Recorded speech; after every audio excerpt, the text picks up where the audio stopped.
Hi guys, welcome back to my channel. I hope you're all having a good week. So as you can see, I'm not in my usual humble abode. I'm actually staying at my auntie's house because she's away to Jamaica on her honeymoon, so I'm dog sitting and house sitting. I did have the dog staying at mine, and before that, he's such a well behaved dog. He's just honestly, he's just such a big sook. All he wants is like attention and kisses and hugs. Like he's the best, and he's just so cute and beautiful and so well behaved. But he pees a lot, so I had him staying at my house, and he was like, I think it was cause like maybe he was in like a different house. I think he was maybe a bit unsettled at first. I think now would be fine, but he'd kind of peed in my house, and I've got carpets, so I was having to like scrub my carpet, and then hair was going everywhere, and I thought, do you know what, it's just better if I just stay at my auntie's house, because then the dog's got his home comforts, and then, you know, he can pee all over her house. And I don't need to worry about it. So anyway, today we're going to be talking about conspiracy theories, and I'm going to go through a few ones that I've heard about and that I find quite interesting. Excuse me, it's so early in the morning. Oh, I don't do mornings. Oh, so oh, technology never works me needed to. So the first conspiracy theory is Paul McCartney for the Beatles is actually dead, right? So in 1966, people think that Paul McCartney died in a car crash and that he was secretly replaced by a lookalike named Billy Shears. And that's one of music's most biggest conspiracy theories, is that, you know, Paul McCartney died. The reason that people believe this is because people think that the Beatles kind of left clues in their albums and in their songs, and the most famous one being the cover of Abbey Road, which people think resembles a funeral procession with John Legend as the clergyman. Obviously, he's dressed in white. Ringo Starr as the mourner, he's in black. And McCartney as the dead man, because obviously he's got no shoes. And George Harrison as the grave digger in Denim. There are also clues like buried in the band's songs, including there's a song where John Lennon says, "I buried Paul," and that's at the end of Strawberry Field Forever. But what he's actually saying, well, in the song, what they say that he's saying is cranberry sauce, but people feel as if they can hear "I buried Paul." And then there's another one, he blew his mind out in a car, which is for their song "A Day in the Life." And supposedly this is known as backtracking in songs. Like if you play certain songs backwards, you can hear like subliminal messages or satanic messages, and they're actually really, they're quite known for that. The Beatles, their backtracking. Um, so their song "A Day in the Life," if you reverse it, it says "Turn me on, dead man," which you can hear if you strain while listening to Revolution number 9 backwards. So that's one about the Beatles. Yeah, I've heard that one. That Paul McCartney died and was like replaced by a lookalike. But definitely check out their songs backwards, because I have heard the one "Turn on Me, Dead Man" for number 9. mm. So moving on, the next one is that Avril Lavigne committed suicide. So the story goes that Avril Lavigne died in 2003, and it was all covered up, and that a lookalike was hired named Melissa Vandella just to confuse our fans and the paparazzi. This is what a lot of hardcore Avril Lavigne fans think. That she succumbed to depression in 2003 and killed herself, and her record label couldn't accept the loss of obviously the money they made from her, you know what I mean? Like she was a cash cow. So did, you know, got a lookalike or a clone to kind of replace her so they could still make money and would be known as the new Avril. And there's actually a lot of these like celebrity clone conspiracies, there is. And the reason for this is that when people look at pictures,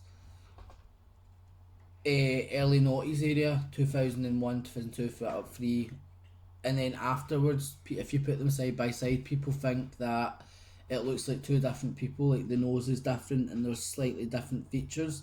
But then again, I don't know if it's just a case of like, you know, as you know, 2005, 6, 7, whatever went on. Obviously, she got older, so her face changed.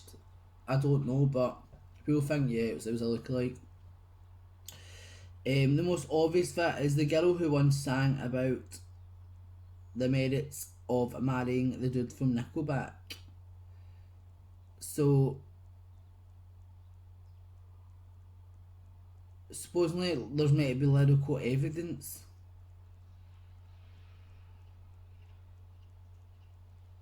Oh yeah, cause like in one of her songs she sings about never marrying a skater boy or something. Then she marries somebody. Okay, I don't know about this one. Like, the next one is Eminem looks nothing like he used to. This will be like another clone one probably.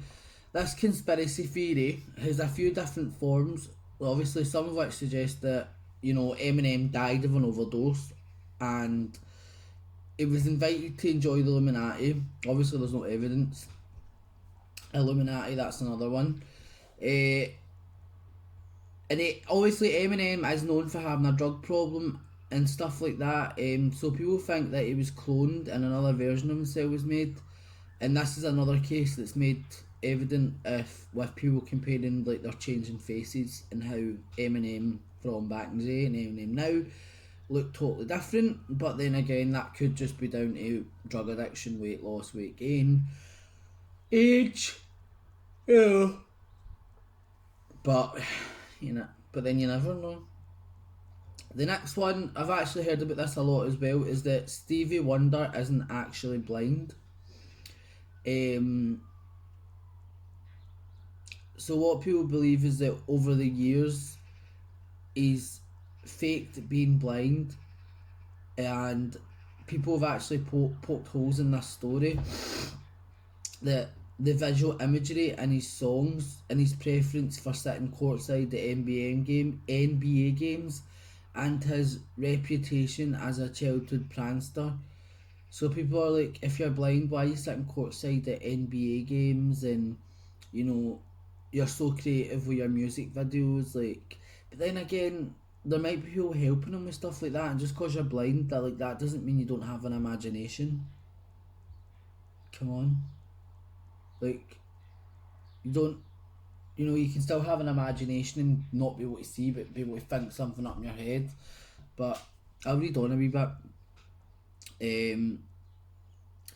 NBA star Daryl Dawkins, whose nickname was Chocolate Thunder, came from Wonder, had claimed that the music legend, like this famous NBA player, said that Stevie Wonder can see, and that there's visual evidence of that, which include this picture of Wonder taking a photo of a Michael Jackson statue, and most convincingly the video of Wonder catching a mic stand mid-fall.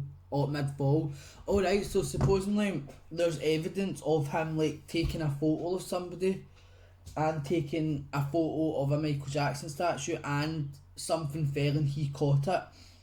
So people are like, if you're blind, how is your reflexes that good, and why are you taking pictures of people that you can't see?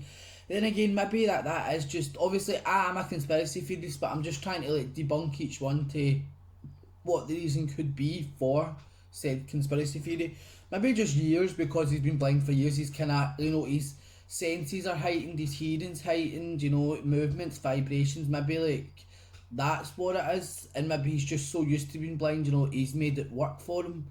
Because people that are blind can still live good day-to-day lives and learn to do things, and so that doesn't mean just because like he took a picture of somebody that he's blind, like you can still kind of gather that the person's there, and where the button might be on the mic, stuff like that. It doesn't necessarily mean that just because he's blind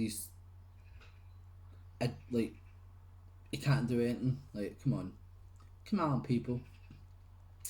The next one is that J.K. Rowling is actually an actress and not a writer, and that the woman who we think's J.K. Rowling is actually just an actress that is hired to impersonate the actress, impersonate the author, just because the real J.K. Rowling doesn't want to be famous, so they've got someone who kind of fronts and pretends to be her, so the real one doesn't actually have to be it's so tired, it's not in my head. Public figure. And somebody was like, is it possible that one person can write 6 thick books that are translated into 56 languages and sell more than 250 million copies in less than 10 years? Well, yes.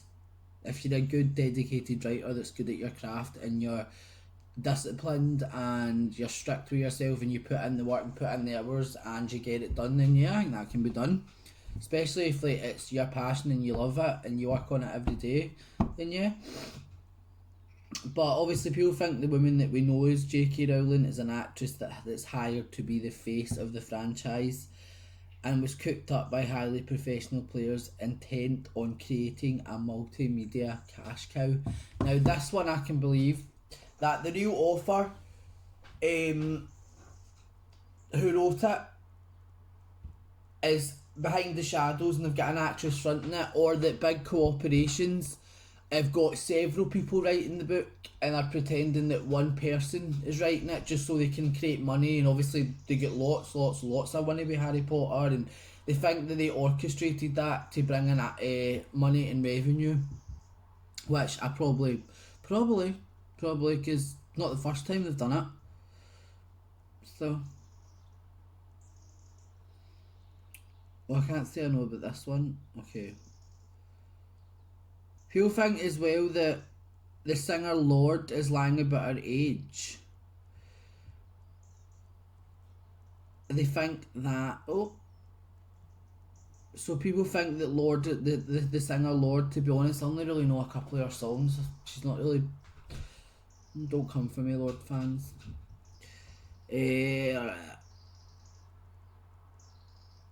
So Lorde was born on November the 7th, 1996. At least that's what her birth certificate says. But if that's true, why does someone look like she's in her late 30s? Why did she tell Vanity Fair she was 45? And why did she tell Rookie that she enjoyed the 1990 film The Virgin Suicides as a teenager?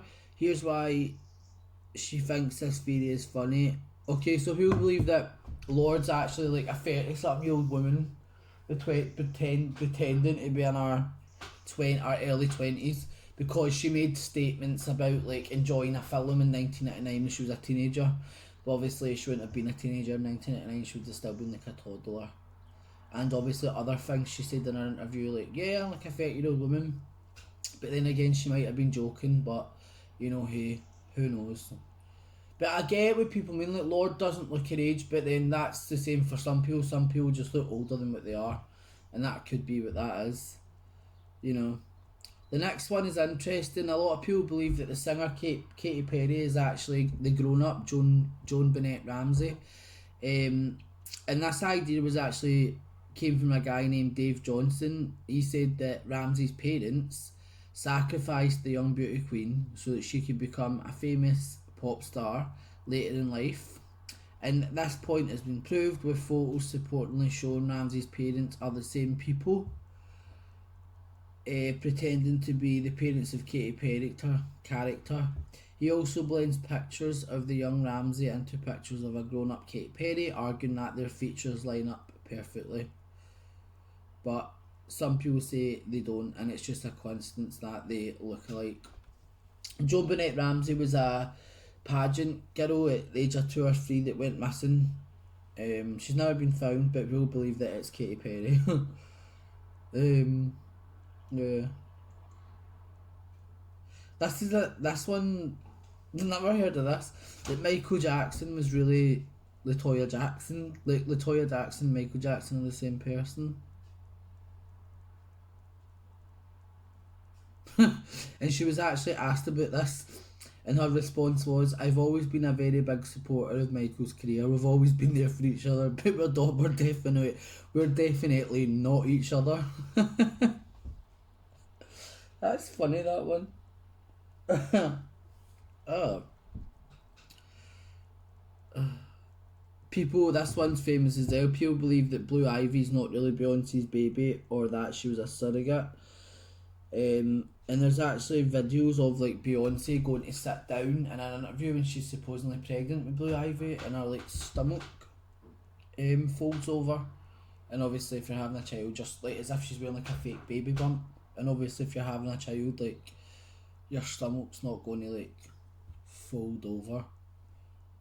You know, I'll pop up a picture of that so you can see, and if you want to see the video, it's on YouTube, like the interview. So people believe Beyonce, because she didn't want to lose her figure and her body and like had to work and stuff, that she got a surrogate and pretended to be pregnant, which is believable and all. What's the next one?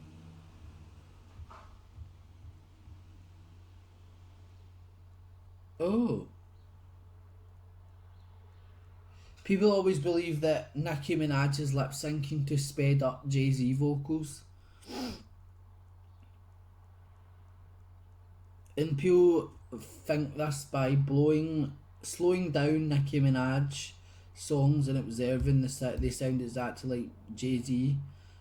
And if you speed up a Jay-Z song, it sounds exactly like Nicki Minaj. Oh, never heard of that one. Let me check that one out.